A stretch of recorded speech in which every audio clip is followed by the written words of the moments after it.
নমস্কার, আমি নিবেদিতা। শুধুই গল্প নিবেদিতা চ্যানেলে আমার সকল শ্রোতা বন্ধুকে স্বাগত জানাই। অনুগ্রহ করে চ্যানেলটি সাবস্ক্রাইব করবেন। গল্পটি ভালো লাগলে লাইক ও শেয়ার করবেন। আপনাদের একটি লাইক আমার কাছে অশেষ মূল্যবান।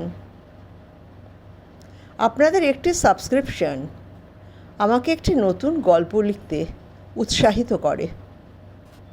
আমার আজকের নিবেদন একটি ছোট গল্প, সন্দেহ। আসুন গল্পটি শোনা যাক। সৌম্যদর্শন ভদ্রলোক এক মনে চুপ করে বসে আছেন। সামনের দিকে তাকিয়ে আছেন এক দৃষ্টে। চোখে কোনো ভাষা নেই। সেই মাঝরাত থেকে একভাবে চেয়ারে বসে আছেন। ডক্টর ইন্দ্রজিৎ রায়, বড় ঘরের ছেলে, নিজে ডাক্তার, ছিলেন মিলিটারিতে। মধ্যবয়স্ক ভদ্রলোক, বয়স 62-63 হবে। অবসর নিয়েছেন, টুকটাক কাজ করেন, কারণ ডাক্তারদের তো সেইভাবে অবসর হয় না। আর তাঁর বাড়িও বড়। দক্ষিণ দিল্লিতে তার নিজস্ব বাড়ি আছে, তার বাবার আমলের বাড়ি। তাকেই আরও সুন্দর করে নিয়েছেন তিনি। এই বাড়িতেই তার চেম্বার আছে। এখানেই তিনি তার চিকিৎসা কেন্দ্র চালান। তার তেমন টাকার দরকার নেই। ছেলে মেয়ে দাঁড়িয়ে গেছে। তার স্ত্রী সমাপ্তির কথা মনে হতেই ডক্টর রায়ের চোখ দুটো রক্তবর্ণ হয়ে উঠল। হাতটা মুষ্টিবদ্ধ হয়ে উঠল। আস্তে আস্তে তিনি নিজেকে শান্ত করার চেষ্টা করতে থাকেন। ডক্টর ইন্দ্রজিৎ রায় প্রায় 6 ফুট লম্বা চেহারা, টকটকে রং, পেটানো স্বাস্থ্য। মিলিটারিতে চাকরি করতেন, স্বাস্থ্য তো পেটানো হবেই। এক কথায় সুপুরুষ বলা যায়। সবচেয়ে বড় কথা, তাঁর চেহারার মধ্যে আভিজাত্য আছে, যা অনেক বংশ পরম্পরায় অর্জন করতে হয়। তা আভিজাত্য তাঁর রক্তে আছে। তার বাবাও ছিলেন মিলিটারিতে পোস্টেড। তার পূর্বপুরুষরাও ছিলেন উচ্চ পদে কর্মরত। মায়ের বংশও ছিল উচ্চ মর্যাদাপূর্ণ বংশ। মা ছিলেন অত্যন্ত রূপসী। বাবা মিলিটারিতে কর্মরত থাকার জন্য তারা বিভিন্ন জায়গায় বাবা মার সাথে ঘুরেছেন। তিনি আর তাঁর এক বোন। উঁচু ক্লাসে ওঠার পর মা বাবা তাঁদেরকে বোর্ডিংয়ে পাঠিয়ে দেন। সেখান থেকে তিনি ডাক্তারিতে ভর্তি হন। বোন সমিতাও দিল্লিতে খুব ভালো কলেজ থেকে সাইকোলজি নিয়ে পড়াশোনা করেছে। পড়াশোনা শেষ করার পর সে দিল্লির একটি কলেজে অধ্যাপনাও করে। বাবা দিল্লিতেই এই বাড়িটা তৈরি করেন। ইন্দ্রজিৎও এখানেই থাকতেন। তারপর মিলিটারির চাকরিতে যোগদান করেন। বাবা সমিতার খুব ভালো বিয়ে দেন। সমিতা সুখী। সে তার ছেলে মেয়ে স্বামী সবাইকে নিয়ে সুখে সংসার করেছে। ছেলে মেয়ের বিয়েও হয়ে গেছে। এখন তারা স্বামী স্ত্রী থাকে। দাদার বাড়িতে প্রায় আসে। মা বাবা গত হয়েছেন, তাই দাদাই আছে একমাত্র। সমিতা প্রায়ই আসে। রায় পরিবারের কলকাতাতেও একটা ছোট্ট পৈতৃক আবাস আছে। ডক্টর রয়ের মা বাবা শেষ বয়সে সেখানেই চলে গিয়েছিলেন না, বলা যায় যেতে বাধ্য হয়েছিলেন। তার এমন দাপুটে বাবাও যেন কেমন হয়ে গিয়েছিলেন। বাবা চলে গেলেন। তার কিছুদিন পর পর মাও তাঁর পথ অনুসরণ করেন। ডক্টর রয় সারা রাত বসে বসে এইসব ভাবছেন, আর রাগে তার রক্ত মাথায় উঠছে। তিনি নিজে একজন ডাক্তার, তাও মাঝে মাঝে নিজেকে তার খুব অসহায় লাগে।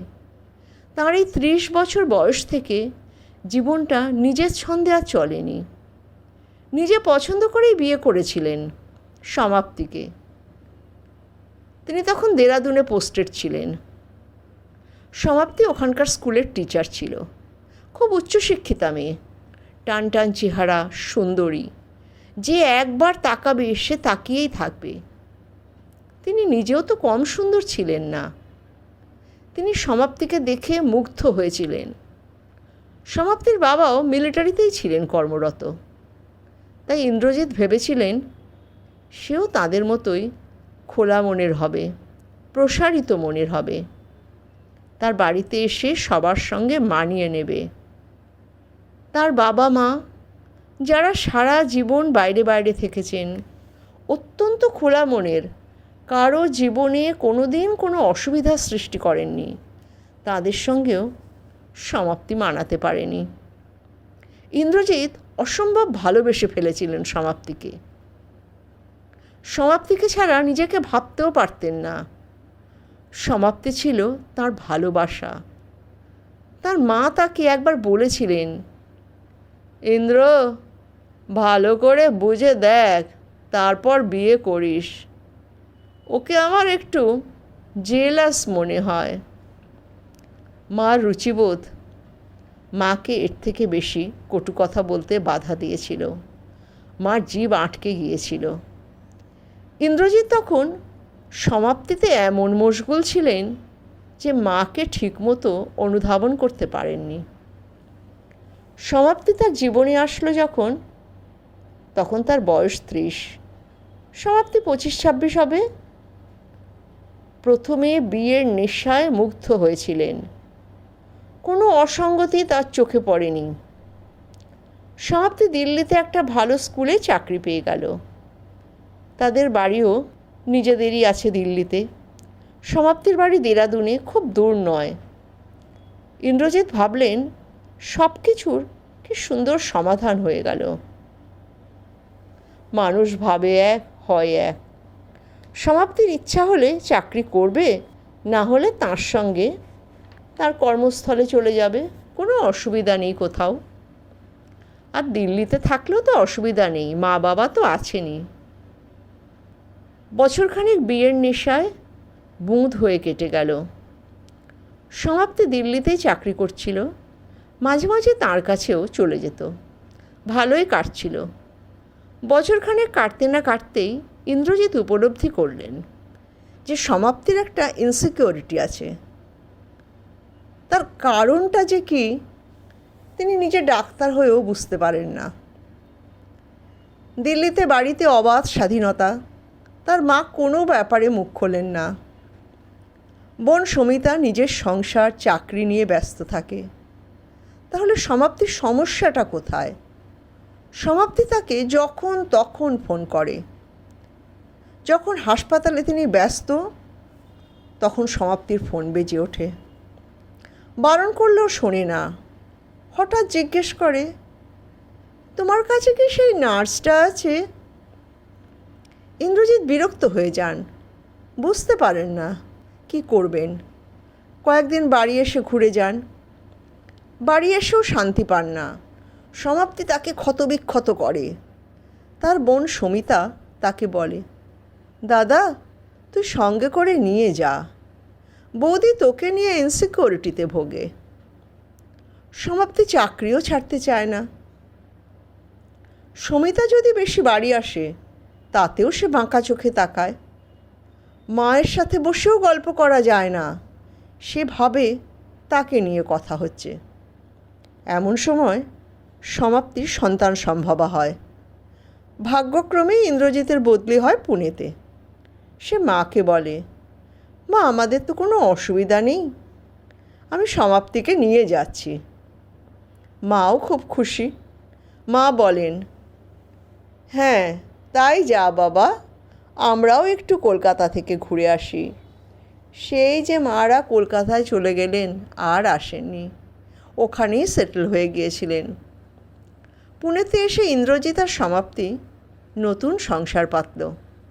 এখানে তো সমাপ্তি সব সময় কাছে থাকে।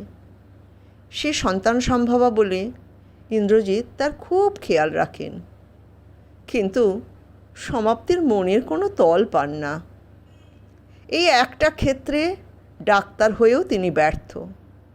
মাঝে মাঝে সমাপ্তি তার হাসপাতালের চেম্বারে চলে যায় তাকে দেখতে, বলা ভালো নজরদারি করতে। সময় ঘনিয়ে এলো, তাদের একটি ফুটফুটে পুত্র সন্তান হলো। মা বাবা এসেছিলেন, বাবা নাম রাখলেন অভিমন্যু। ছেলে বড় হতে লাগলো স্বাভাবিক নিয়মে। সমাপ্তির সন্দেহবাতিক কিন্তু গেল না, বরং আরও বাড়তে লাগলো। ছেলে অভিমন্যু যখন বছর 5 তখন তাদের একটি কন্যা সন্তান হয়। এত কিছুর পরেও থেকেই সমাপ্তি বিদ্রোহ করতে থাকে। তার কোনো উন্নতি হয় না। অদ্ভুত ব্যাপার, বাইরে থেকে কেউ কিন্তু কিচ্ছু বুঝতে পারবে না। এত ভদ্র, এত নম্র, সবাই বাহবা দেয়। ছেলে মেয়ে বড় হতে হতে হস্টেলে চলে গেল পড়াশোনার সুবিধার্থে, কারণ তাদের যে অনেক জায়গায় বদলি হতে হতো। একবার এক জায়গায় ইন্দ্রজিৎ পোস্টেড। সেখানে খুব বেশি ডাক্তার নার্স নেই, মাত্র 2জন নার্স ছিল। একজন নার্স মাঝে মাঝে ইন্দ্রজিতের বাড়িতে ভালো মন্দ রান্না করলে খাবার পাঠাতো। তখন ইন্দ্রজিতের ছেলেমেয়ের বয়সও 15-16 দিকে হবে। সেই নার্সকে সন্দেহ করে সমাপ্তি আত্মহত্যার প্রচেষ্টা করে। অনেকগুলো ঘুমের ওষুধ খেয়ে নেয় সমাপ্তি। ইন্দ্রজিতের বোন সমিতা সে খবরে চলে আসে, তাতেও রক্ষে নেই। সুস্থ হয়ে বাড়ি এসে সে সমিতার সাথে চরম অশান্তি শুরু করে। সমিতা তাড়াতাড়ি দিল্লি ফিরে যায়। ইন্দ্রজিৎ বসে বসে তার জীবনের ছবিগুলো পরপর দেখতে পাচ্ছেন। তিনি কি পাপ করেছেন জানেন না। কেন এত বিস্বাদ তাঁর জীবন? তাও তো জীবন টেনে নিয়ে গেছেন। ছেলে মেয়ে বড় হয়েছে, তারা তাদের কর্মসূত্রে বাইরে থাকে। একটু বড় হতে হতে তারাও আর বাড়িতে আসতে চাইতো না।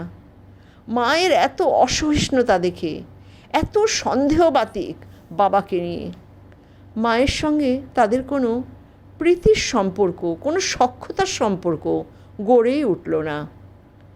ইন্দ্রজিতের এই ছন্নছাড়া জীবন চলতে লাগলো মালগাড়ি চলার মতন। বাইরে তিনি একজন স্মার্ট ডাক্তার, কিন্তু ভেতরে ভেতরে তিনি একজন বাজ পড়া মৃত গাছ। মা বাবাও নেই, কার কাছে সান্ত্বনা খুঁজবেন? সবচেয়ে বড় ঘটনা এই 60 জীবনে ঘটল। এখনও তিনি শান্তি পেলেন না। সকালবেলা প্রাতঃভ্রমণের সময় প্রতিবেশিনীর সঙ্গে হাস্যমুখে কথা বলেছিলেন। কি কথা? না, সুপ্রভাত বিনিময় হয়েছিল। তার ফলস্বরূপ সারা দিন চরম অশান্তি এবং সমাপ্তির আত্মহত্যা। সমাপ্তি জানে কিভাবে ওষুধ সংগ্রহ করতে হয়, তাই সংগ্রহ করতে কোনো অসুবিধা হয়নি। এবারের প্রচেষ্টাও তার সফল। সমাপ্তি তার জীবনের সমাপ্তি ঘটিয়ে ফেলল। অসহ্য রাগে ডাক্তার ইন্দ্রজিৎ রায়ের মাথা ফেটে যাচ্ছে, কিন্তু কিছুই করতে পারছেন না। তার জীবনে খুব একটা ভালো স্মৃতিও নেই সমাপ্তির সাথে, সেই প্রথম 1 বছরের জীবন ছাড়া। সমাপ্তি নিজেও সারা জীবন শান্তি পায়নি, তাকেও শান্তিতে থাকতে দেয়নি। তাই তিনি শুধু শূন্য চোখে তাকিয়ে আছেন ভোরের প্রতীক্ষায়, কখন তার সন্তানরা এসে পৌঁছবে।